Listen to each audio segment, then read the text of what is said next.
Bonjour et bienvenue sur Pomme Radio. Je suis Christine Delmar, fondatrice de la méthode de coaching Le Bonheur t'attend et dorénavant chef de la tribu du cœur vibrant. Alors, c'est une communauté autour de la croissance personnelle et spirituelle, les deux allant ensemble, bien évidemment. Alors aujourd'hui, je vais vous parler d'Ama. Ama, je l'ai rencontrée grâce à ma sœur, parce que ma sœur est une dévote d'Ama et qu'elle organisait sa venue à l'époque au Zénith à Toulon.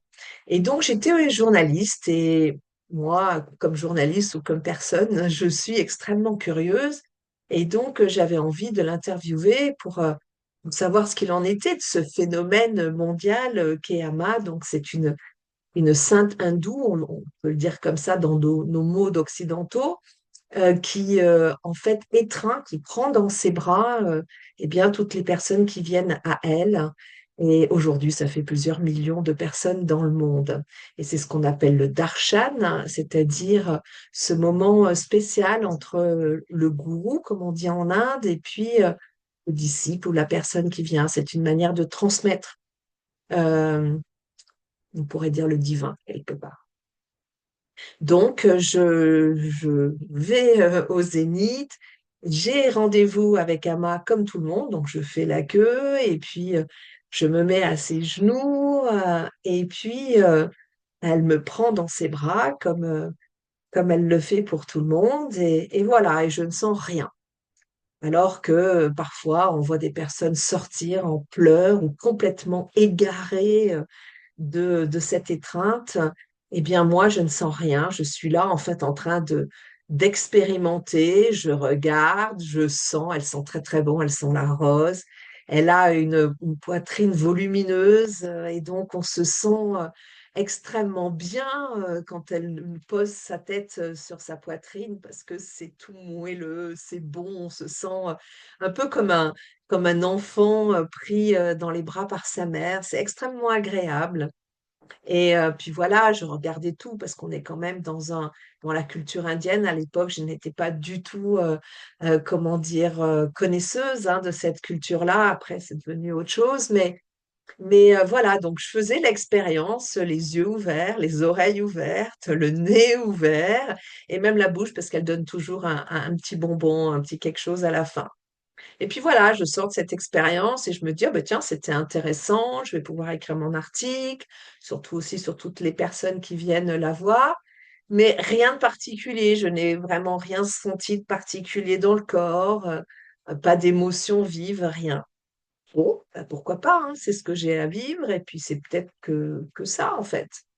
Et puis, je quitte le Zénith puisque ça y est, j'ai fait l'expérience, j'avais des questions, elles me sont, que j'avais écrites à l'avance et que j'avais transmises parce que Amma ne parle pas anglais, elle parle juste sa langue, la langue du Kerala, le Malayalam, si je le dis correctement.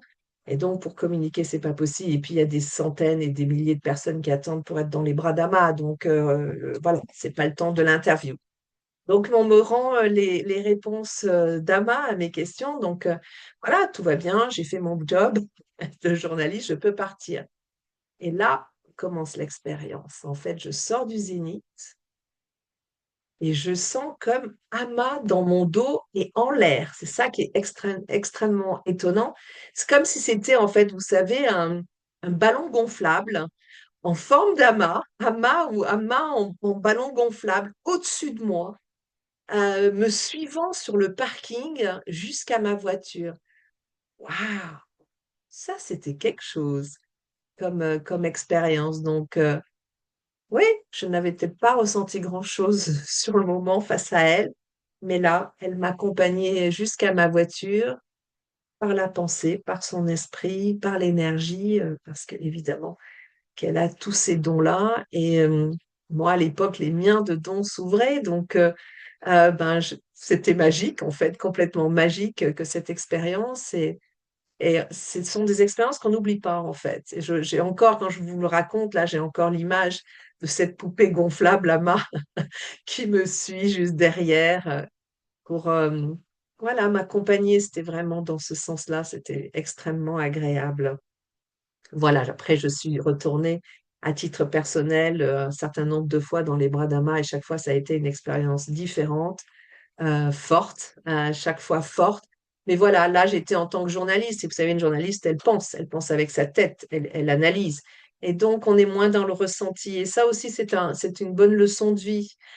Pour vivre les choses, il faut être dans le ressenti. Si on est dans le mental, effectivement, on va pouvoir analyser correctement les choses, dire, ah, c'est bien, c'est pas bien, ah, il se passe ci ou il se passe ça. Mais qu'est-ce qui se passe dans ton propre cœur? Ça, on le loupe. Donc, vraiment, je vous invite, quand vous vivez quelque chose d'important, de retourner dans le corps, de retourner dans le cœur et de ressentir. Ressentir ce qui se passe pour vous. Parce que là est la vérité. Voilà, je vous souhaite une très bonne semaine et puis je vous dis à la semaine prochaine. Au revoir.